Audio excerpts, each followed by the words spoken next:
What's up, guys? Welcome back to the channel. Today we're going to be talking about 4 things that every fighter must do in their career if they want to be successful. Now, this is just my personal opinion, but I think if you utilize these 4 suggestions, it'll just help your career go onwards and upwards.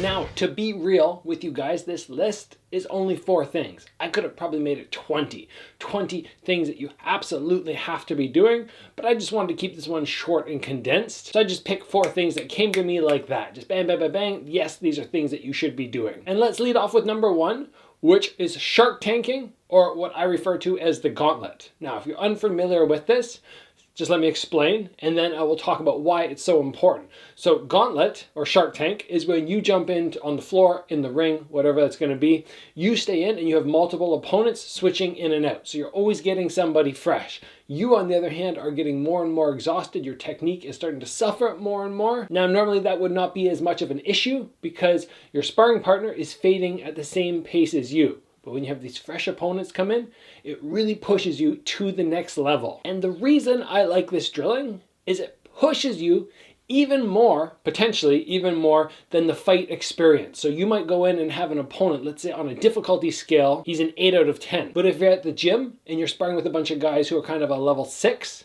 but you have 3 of them constantly swapping in and you're getting more and more exhausted because they're able to put the pace on you because they're not tiring out because they're only working 1/3 of the time, all of a sudden that level 6 feels more like a level 8 or a level 9. And this is a fantastic way to push yourself beyond anything else you can experience in the gym, especially if you don't have sparring partners who are a high enough level for you. Now, I had some very, very good sparring partners throughout my career, but generally not people who could beat me up and really, really push me, like actually defeat me in the average sparring round. So that's why these gauntlet rounds are so important. The next point that I want to talk about, something you should definitely be doing in your career, is going to train at another gym.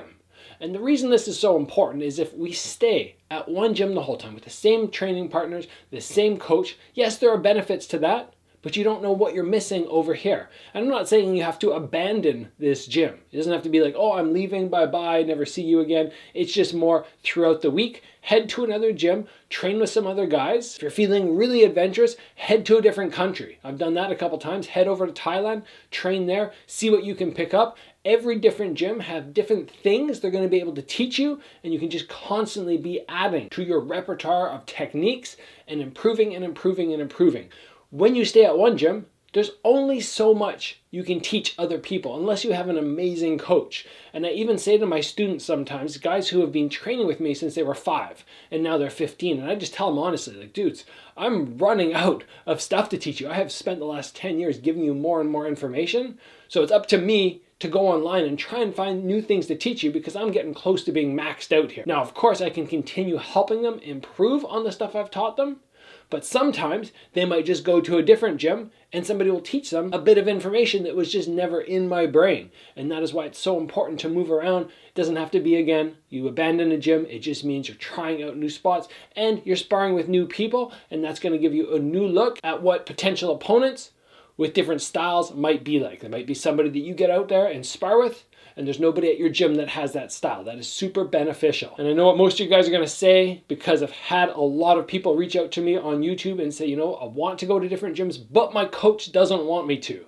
Well, you know what? The heck with that coach. If you have a coach who's so insecure that he will not let his fighters go to other gyms to do the occasional training session, I just say, you know, it's just time to move on. Move on from that guy, or just don't worry about what he thinks.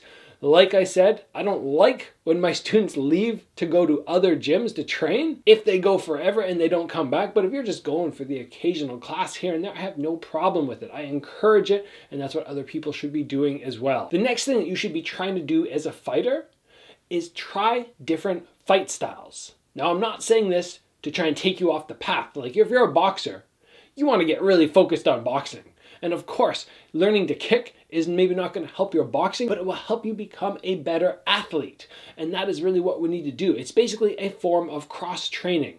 And there's really not a better way to cross-train, in my opinion, than just to try another martial art, because martial arts are so challenging. Doesn't matter if you're on your feet, using your hands, if you're getting those legs in there, or if you're on the ground wrestling or doing jiu-jitsu, it's all so complicated. It's probably one of the harder sports in the world. And I truly believe that I got to the level that I'm at, not just because I went, okay, I'm going full out into kickboxing and that's all I'm doing. No, it's the karate background which I had, and then I went into the kickboxing, and then I dabbled in a little bit of Muay Thai, and then I really focused on boxing, and then maybe the jiu-jitsu and the wrestling, which are more recent, did not play a factor in my kickboxing. But moving around and trying different styles, even if it's something like, you know what, I'm going to go and I'm going to try Taekwondo for 6 classes and learn some of the fancy spinning kicks and just really try and get them down.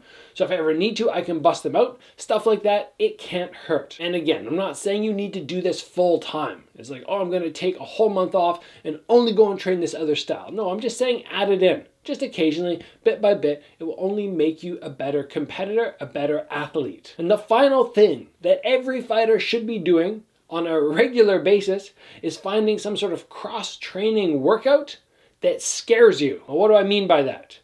Well, when I do kickboxing or boxing or some sort of martial art, because my body's so used to it, I can go in and I can bang away super hard. And even though, yes, I'm getting super tired, I don't experience the same level of fatigue that I might if I go for a really hard, fast swim. Like in the summers, I go out to the lake and my brother and I will sometimes be like, okay, we're gonna race 50 meters over to that other side of the lake, or 100 meters, I don't even know how far it is. And we just both blast off and we're swimming as hard as we can.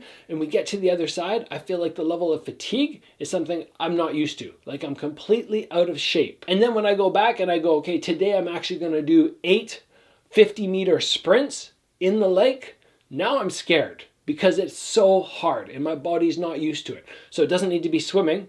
A salt bike, that terrifies me. It's awful, I hate it. 400-meter sprints, that's the one run that really scares me. I hate doing 400-meter sprints with a 1-minute break. 3 of them with that 1-minute break in between where you're pushing as hard as you can. I'm so scared when I go to the track because I know how tiring it is. If you are not finding some sort of cross-training method that scares you to that extent, I don't think you're doing your cross-training right. We want something that's going to push you above and beyond what you experience in your normal sport, because your body just adapts to certain things. And if I spend 10 years punching and kicking and doing all this type of motion, I'm going to become very skilled at throwing techniques like 99% power and not experiencing the same fatigue that somebody who hadn't done that uppercut before will. They'll be so much more tired because their body's not used to utilizing those muscles in that way. So the cross training is meant to destroy your body in a new way. And when you do that, I believe it'll take your martial arts skills, boxing, MMA, kickboxing, whatever that may be, and it will push it up further because your body is going to get so much stronger with the odd things you're putting it through in the cross training. So those are my 4 tips for you guys today, things that you should be doing if you're serious about fights. You don't need to be like, oh, I'm serious and I want to be a UFC champion. It could just be, I'm having my first amateur fight and I want to take it seriously. And I want to win. If you're doing any fight and you want to win it, you should be doing these 4 things, at least sometimes in your camp. And that's all for me today, guys. I hope you enjoyed this episode. I hope you found it beneficial because I'm just trying to provide you guys with information and things I've done throughout my career that have helped me win those belts behind me. If you enjoyed the episode, please give it a like. If you have not already, join the channel, get subscribed for lots of content coming at you daily. And as always, guys, train hard. I'll see you back here soon for another video.